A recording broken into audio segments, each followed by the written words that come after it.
ঈসা আলাইহিস সালাম দাজ্জালকে মারার পরে আরেকটা প্রজাতি বের হবে, এর নাম ইয়াজুজ আর মাজুজ। নাম শুনেছেন? এই যে এই সূরার মধ্যেই আছে, এই সূরা কাহাফের কথা বললাম না, সূরা কাহাফের পিছনের দিকে আছে ইন্না ইয়াজুজ ওয়া মাজুজ মুফসিদুনা ফিল আরদ। যুলকারনাইন বাদশার কথা পড়বেন, তিনি এই যে দেয়াল নির্মাণ করে দিয়েছিলেন লোহা এবং তামা দিয়ে, মনে আছে, পড়েছেন? আচ্ছা, এই ইয়াজুজ আর মাজুজ যখন বের হবে পৃথিবীর পানি খেয়ে শেষ করে ফেলে দিবে একেবারে। এর এত বেশি হিংস্র হবে যে এদের সাথে লড়াই করার মতো ক্ষমতা কোনো মানুষেরই থাকবে না।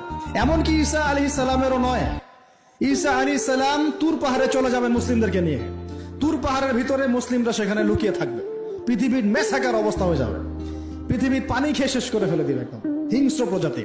তখন ঈসা আলাইহিস সালাম আল্লাহর কাছে দোয়া করবেন, আল্লাহ এই বিভৎস এই জাতিকে ধ্বংস করো। আল্লাহ রাব্বুল আলামিন তখন ওই ইয়াজুজ আর মাজুজের এই কাঁধে, ঠিক কাঁধের মাঝখানে একটা ভাইরাস জন্ম দিবেন। কি জন্ম দিবেন? ওই যে বলি না মহামারীর ভাইরাস, অমুক ভাইরাস তমুক ভাইরাস, এই ভাইরাস আরো সামনে আছে বাকি এখন। ওই ভাইরাসে, ওই পোকায়, ওই ব্যাকটেরিয়া বা যেটাই হোক আল্লাহ পাক যাই দিবেন, এতে করে ইয়াজুজ আর মাজুজের পুরো প্রজাতি ধপ ধপ ধপ ধপ করে মারা যাবে। মানে এটা ছোঁয়াচে রোগ হবে। কি রোগ হবে? ছোঁয়াচে। ঠিক যেমন আমরা একটু করোনা দেখলাম না, একজন থেকে আরেকজন, একজন থেকে আরেকজন, এরকম জিনিস চলবে আরো বিশ্বে। আর এখনকার নতুন রিসার্চ হচ্ছে ওই সাইবেরিয়া অঞ্চলের যে বরফগুলো আছে না, ওর নিচে এই 1 লাখ বছর, 1.5 লাখ বছর, 2 লাখ বছর আগের ভাইরাসগুলো নতুন করে জায়গা শুরু করেছে। হ্যাঁ, এগুলো বিজ্ঞানীরা বলছেন যে এগুলো আবার কোন দিন জানি পৃথিবীতে আত্মপ্রকাশ করা শুরু হয়। সবকিছুই ঘটবে। বিশ্বটার খুব রহস্য আছে, বিশ্বটার অনেক রহস্য আছে। আল্লাহ পাক এগুলো খেলার ছলে সৃষ্টি করেন নাই, পরীক্ষা।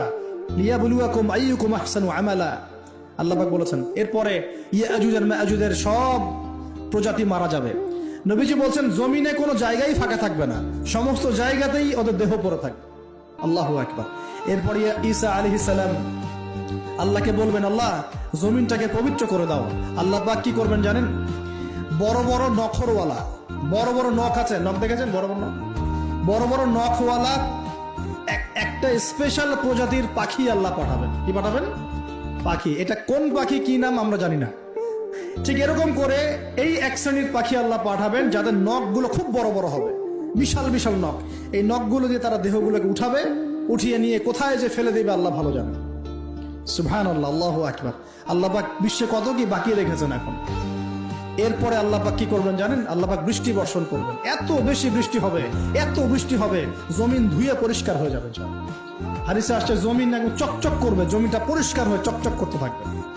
এরপরে কারণ ওই ভাইরাস তো ধুইতে হবে না, ভাইরাসকে ধুয়ে সাফ করতে হবে। তারপরে ঈসা আলাইহিস সালামের সময়ে বলা হচ্ছে, তার সময়ে একটা ডালিম, ডালিম দেখেছেন কিনা?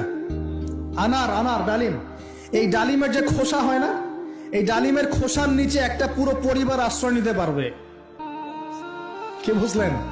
এত বড় বড় ফল হবে, এত বরকত হবে জমিনের মধ্যে। কখন বরকত হয়? যখন একটা জনপদের অধিবাসীরা আল্লাহর সামনে আত্মসমর্পণ করে, তখন আল্লাহ বরকত দেন। আমরা কি আত্মসমর্পণ করছি? এই জন্যই তো অর্থনৈতিক মন্দা চলছে। এমনি নাকি? সুদ খাচ্ছেন, দিব্যি ঘুষ খাচ্ছেন, দুর্নীতি করছেন, জেনা করছেন, মানুষের সম্পদ আত্মসাৎ করছেন, মাপে কম দিচ্ছেন, আবার নামাজও পড়ছেন, মাশাআল্লাহ। তো বরকত কোত্থেকে আসবে? তো বরকত কখন আসে? যখন একটা কম আল্লাহর সামনে সম্পূর্ণ আত্মসমর্পণ করে। একটা ডালিম হবে, এটা রূপকথা নয়, এগুলা গাল গল্প বলছি না। এই প্রতিটা কথা আল্লাহ পাকের ওহী থেকে আসছে, এর একটা কথা মিথ্যা হবে না ইনশাআল্লাহ তাআলা। বিশ্ববাসীরা দেখবে একটা ডালিমের নিচে একটা পরিবার আশ্রয় নিতে পারবে। এত স্পেসিফিকলি বলা হয়েছে হাদিসগুলোতে। নবী সাল্লাল্লাহু আলাইহি ওয়াসাল্লাম বলেছেন যে 10 জন ঘোড়সওয়ার, কয়জন ঘোড়সওয়ার? 10 জন ঘোড়সওয়ার বের হবে ইমাম মাহদীর সময়, যারা খোঁজ নিতে যাবে যে দেখি দাজ্জাল বের হয়েছে কিনা। ঘোড়ায় করে খোঁজ নিতে যাবে, দেখি দাজ্জাল বের হয়েছে কিনা। ওই 10, নবীজি বলছেন আমি ওই 10 জনের নামও জানি, ওদের বাবার নামও জানি। সুবহানাল্লাহ, এত স্পেসিফিক জ্ঞান দেয়া হয়েছে আল্লাহর পক্ষ থেকে নবী সাল্লাল্লাহু আলাইহি ওয়াসাল্লামকে। তার হাদিস থেকে বলছি যে ডালিমের নিচে পরিবার আশ্রয় নিতে পারে। তো অনেকে হয়তো হাসবে, কি বলে একটু উল্টা পাল্টা কথা, তাই না? নাস্তিকরা মনে করতে পারে যে হাসবে, আরে হাহারি এক দিয়ে রেখে দেবে। এখন মানুষ ফেসবুকের মতো চিন্তা করে, ফেসবুকের মতো হাসে, ফেসবুকের মতো কাঁদে। মানুষ এখন রোবটিক হয়ে গেছে। ঠিক আছে? আচ্ছা, তো এরপর কি? এরপরে বরকতের এই সময়টা শেষ হয়ে যাবে কখন? যখন মানুষ আবার আবার সেই জেনা, পাপ, শিরিক, কুফর এগুলোতে লিপ্ত হবে। আল্লাহ রাসূল বলছেন এমন একটা মানুষও বাকি থাকবে না, একটা মানুষও না যে খালি লা ইলাহা ইল্লাল্লাহ কালিমাটা পড়তে জানে, এমন একটা মানুষও বাকি থাকবে না। বলেন নাউজুবিল্লাহ।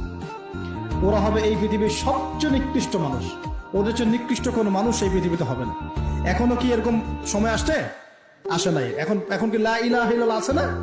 আছে, হ্যাঁ, হয়তো তার পূর্ণাঙ্গ প্রয়োগটা নাই, কিন্তু কালিমা তো আছে কিনা? তখন নবীজি বলছেন এমন একটা যুগ আসবে যে লা ইলাহা ইল্লাল্লাহ বলার মতো একটা মানুষ খুঁজে পাওয়া যাবে না, আর মানুষ রাস্তাঘাটে কুকুরের মতো জেনা করবে। রাস্তাঘাটে কুকুর যেমন সঙ্গম করে না রাস্তাঘাটে, ওই রকম করে মানুষ রাস্তাঘাটে জেনা করবে। ওই সময়ে আল্লাহ রাব্বুল আলামিন পশ্চিম দিক থেকে সূর্য উঠাবেন। কোন দিক থেকে? সূর্য সত্যি সত্যি পশ্চিম দিকে উঠবে। পৃথিবী একদিকে ঘুরছে না এখন? কে জানে আল্লাহ পাক পৃথিবীর ঘূর্ণন থামিয়ে উল্টা দিকে ঘোরাতে পারেন না? অবশ্যই পারেন। আল্লাহ পাকের জন্য এটা খালি বলা, কুন ফায়াকুন, হও হয়ে যাও, ব্যাস। আমি কয়েকদিন আগে রিপোর্ট দেখেছি, পৃথিবীর নিচে কিন্তু আগুনের স্তর আছে, জানেন তো? পৃথিবীর নিচে আগ্নেয়গিরিগুলো আছে। পৃথিবীর ভিতরে একটা ঘূর্ণন হয়, সেই ঘূর্ণনের দিক পরিবর্তন হচ্ছে দিন দিন, এমনটা রিপোর্ট এসেছে। দেখেন, আপনি ইন্টারনেট ঘাটাঘাটি করেন, দেখেন। আর অনেকে রিপোর্ট করছে যে পৃথিবী আগে যে গতিতে ঘুরতো, এখন পৃথিবীর ঘূর্ণন গতি একটু বেড়ে গেছে।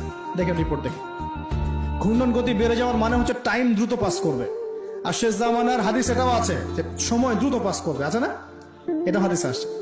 তো প্রিয় ভাইরা, এই সময়ে মানুষ খারাপ হওয়া শুরু করার পরে এমন খারাপ হবে, আল্লাহর নাম নেওয়ার মতো কোনো মানুষ থাকবে না, আল্লাহ আল্লাহ বলার মতো কোনো মানুষ থাকবে না। তখন পশ্চিম দিক থেকে সূর্য উঠবে। কিভাবে কিয়ামত হবে? নবীজি বলছেন একজন ব্যক্তি পানি খাওয়ার জন্য পাত্রটাকে মুখের সামনে নিবে, পানি গিলতে পারবে না, কিয়ামত হয়ে যাবে। নাউযুবিল্লাহ। ইযা ওয়াকাআতিল ওয়াকিআ লাইসা লিওয়াকাআতিহা কাযিবা আল কারিআতু মাল কারিআ ওয়া মা আদরাকা মাল কারিআ। আছে না? আম্মা ইয়াতাসাআলুন আনিন নাবাইল আযীম। কত সূরা আছে কিয়ামত সংক্রান্ত, পড়ে দেখেন। ইযা যুলজিলাতিল আরদু জিলজালাহা ওয়া আখরাজাতিল আরদু আসকালাহা ইযা আশ-শামসু কুবিরাত ওয়া ইযা আন-নুজুমু কাদারাত। এই সূরাগুলো পড়ে দেখেন। আম্মা পারার শেষ পারাটা, যেটা 30তম পারা, এর সূরাগুলো পড়ে দেখেন। কিয়ামত চোখে দেখতে পারবেন ইনশাআল্লাহ। সিংহায় ফুঁক দেওয়া হবে। আল্লাহ পাকের ফেরেশতার এত ক্ষমতা আল্লাহ দিয়েছেন, একটা ফুয়ে পুরো মহাবিশ্ব ধ্বংস হয়ে যাবে ইনশাআল্লাহ। চারটাখানি কথা নাকি? দ্বিতীয় ফুৎকারে আবার সবাইকে জীবিত করা হবে। এবং এই যে দুনিয়ার জীবনটা আমরা কাটাচ্ছি, এই 30, 40, 50, 60, 100 বছরের জীবন, এই জীবনের এক একটা হিসেব আল্লাহর সামনে দাঁড়িয়ে সেদিন দেওয়া লাগবে। অতএব এই দুনিয়ার জীবনটাতে প্রস্তুতি গ্রহণ করি, 5 ওয়াক্ত নামাজ পড়ি, যাকাত দেই, কালিমা বোঝার চেষ্টা করি, আল্লাহ তাওহীদ শিখি, জানি, বুঝি, নবীর সুন্নত অনুযায়ী আমল করি, হালাল খাই, পরিবার গড়ি, মানুষকে সৎ কাজের দাওয়াত দেই, অসৎ কাজে নিষেধ করি, ইসলামকে আল্লাহর জমিনে প্রতিষ্ঠা করার চেষ্টা করি। আল্লাহ পাক যা দিয়েছেন, জানমাল, সময়, শ্রম, আল্লাহ পাক যা দিয়েছেন, ক্ষমতা, প্রতিপত্তি, সম্পদ, এগুলোকে আল্লাহর দ্বীনের জন্য ব্যয় করি। ইনশাআল্লাহ দুনিয়া সফল হব, পরকালে সফল হবে ইনশাআল্লাহ আযজা ওয়া জাল্লা। আল্লাহ পাক আমাদের সবাইকে সমকালীন ফিতনাগুলো সম্পর্কে সচেতন থাকার তৌফিক দান করুন, এবং এই রমজান, আসন্ন রমজানে পরিপূর্ণরূপে ইবাদত করার তৌফিক দান করুন, এবং এই ইবাদত এবং শিক্ষাগুলোকে সারা বছর ধরে রাখার তৌফিক দান করুন, এবং জামানা সম্পর্কে সচেতন থেকে আগামী দিনে যা হবে সেভাবে পদক্ষেপ নেওয়ার তৌফিক আল্লাহ পাক দান করুন।